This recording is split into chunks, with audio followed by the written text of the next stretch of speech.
Supriya from Asvi kitchen. ஒரு இது tiffin breakfast தான்.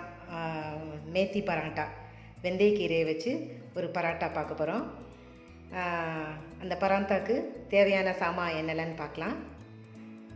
வெந்தயக்கீரை வந்து நான் 1/4 கிலோ வாங்கி கீரையை முதல்ல கழுவி அதுக்கப்புறம் பொடி பொடிசாக நறுக்கி எடுத்து வச்சுருக்கேன். அப்புறம் கோதுமை மாவு 2 கப்பு. இந்த கட்டோரிக்கு 2 கப்பு நான் வந்து கோதுமை மாவு எடுத்திருக்கேன்.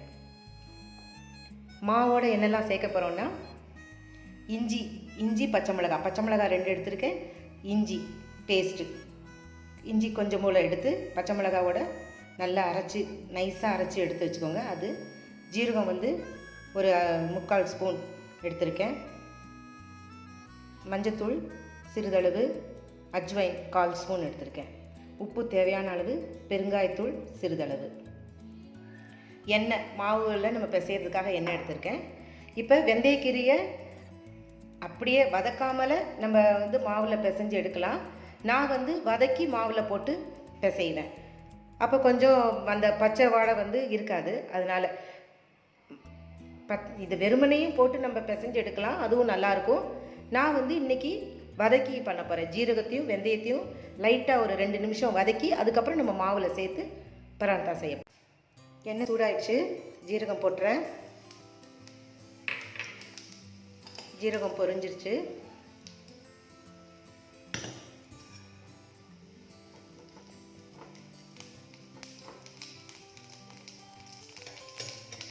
நம்ம இந்த வெந்தயக்கீரையை போடுறோம்.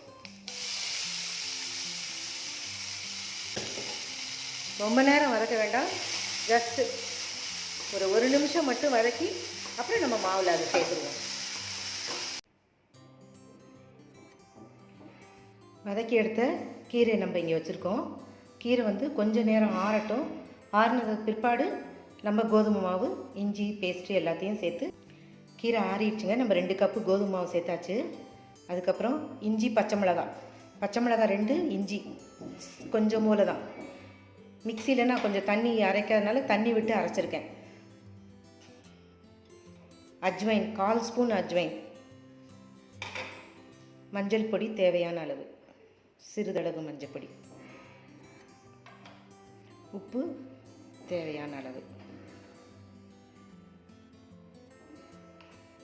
இப்போ நம்ம மாவு பிசையும் போது தண்ணி தெளித்து பிசையணும்.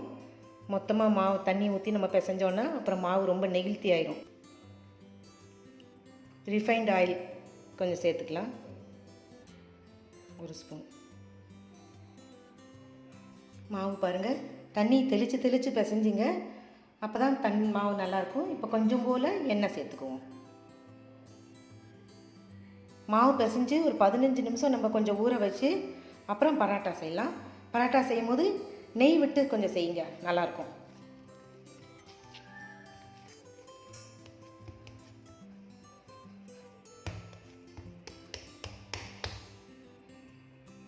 பதினஞ்சு நிமிஷம் மாவு. சப்பாத்தி நம்ம போடும்போது மெல்லிசாக போடலாம். பராட்டா வந்து கொஞ்சம் திக்காக இருக்கணும் பராட்டா மட்டும்.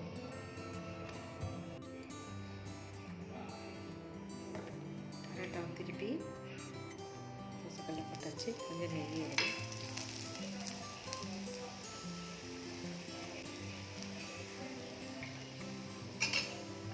நெய்யில் சுட்டால் நல்லாயிருக்கும்.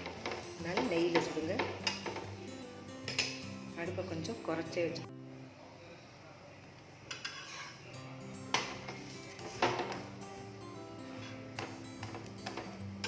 பராட்டா நல்லா ஆயிடுச்சு. புதினா ராய்த்தாக்கு வந்து தேவையானது. புதினா ராய்த்தானா தயிர் பச்சடின்னு சொல்லுவோம்ல, அது மாதிரி புதினா ராய்த்தா. இது வந்து இதுக்கு வந்து நான் 1 கப்பு புதினா எடுத்திருக்கேன். 1/2 கப்பு வந்து கொத்தமல்லி நறுக்கி எடுத்து வச்சுருக்கேன். 2 பச்சை மிளகாய், இவ்வளோண்டு இந்த சைஸுக்கு இஞ்சி நறுக்கி வச்சுருக்கேன் பொடிசாக, மிக்சியில் அரைகிற மாதிரி. அதுக்கப்புறம் ஜீரகத்தூள் வந்து 1/2 ஸ்பூன், மிளகாத்தூள் வந்து 1/4 ஸ்பூன், உப்பு வந்து தேவையான அளவு, தயிர் தான் மெயினானது. தயிரை நல்லா கடைஞ்சி நம்ம எடுத்து வச்சுக்கணும். ஒயிட் கப்புனால அவ்வளோ தெரிய மாட்டேங்குது. தயிர் நான் 1/2 கப் எடுத்து வச்சுருக்கேன். இதுதான் புதினா ராய்த்தா. இப்போ நம்ம அது எல்லாமே மிக்சியில் ஒன்று ஒன்றா போட்டு மொத்தமாக போட்டு நம்ம அரைச்சி எடுக்கிறோம். கடைசியில் அதில் மேலே தயிர் மேலே மிளகாத்தூள் தூவி ஜீரகத்தூள் தூவி வைக்க போகிறோம். அதுதான் புதினா ராய்த்தா. சப்பாத்திக்கோ இல்லாட்டினா புலாவ், ஏதாச்சும் கபாப், இந்த ஆலு கபாப் இந்த மாதிரி செஞ்சால் அதுக்கு தொட்டு சாப்பிட்றதுக்கு ரொம்ப டேஸ்ட்டாக இருக்கும். புதினா, கொத்தமல்லி, பச்சை மிளகாய், இஞ்சி சேர்த்தாச்சு. தேவையான அளவு உப்பு தேவையான அளவு, ஜீரகத்தூளை வந்து கொஞ்சம் இதில் போட்டு அரைப்போம், கொஞ்சம் மேலே தூவுறதுக்காக எடுத்து வச்சுக்குவோம். மிளகாத்தூள் போட வேண்டாம். இப்போ நம்ம இதை அரைக்கிறதுக்கு கொஞ்சம் லைட்டாக தயிர் ஊற்றி அரைச்சிக்குவோம், இல்லாட்டினா அரையாது.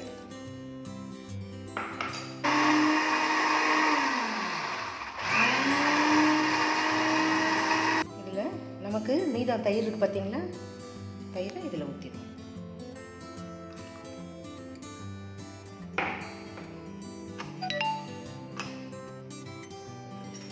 வச்சு கரண்டி வச்சு தயிர் கொஞ்சம் நல்லா கட்டியாக இருந்துச்சுன்னா இன்னும் கொஞ்சம் கட்டியாக இருக்கும் ராய்த்தா. வந்து கொஞ்சமாக ஜீரகம் வச்சுருக்கோம் பார்த்தீங்களா, ஜீரகத்தூள், அப்புறம் மிளகாத்தூள் வந்து ஆப்ஷன். உங்களுக்கு பச்சை மிளகாவில் இருக்கிற உரப்பே போதும்னா நீங்கள் மிளகாத்தூள் தூவ வேண்டாம், இல்லாட்டினா மிளகாத்தூள் லைட்டாக தூவிக்கணும்.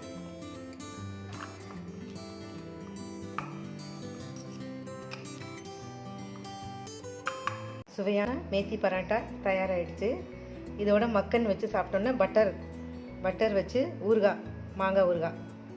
நான் புதினா ராய்த்தா வச்சதுனால அதையும் வச்சுருக்கேன். இங்கே பாருங்கள் எவ்வளோ சாஃப்டாக இருக்குன்னு. ரொட்டி நல்லா சாஃப்டாக இருக்கும்.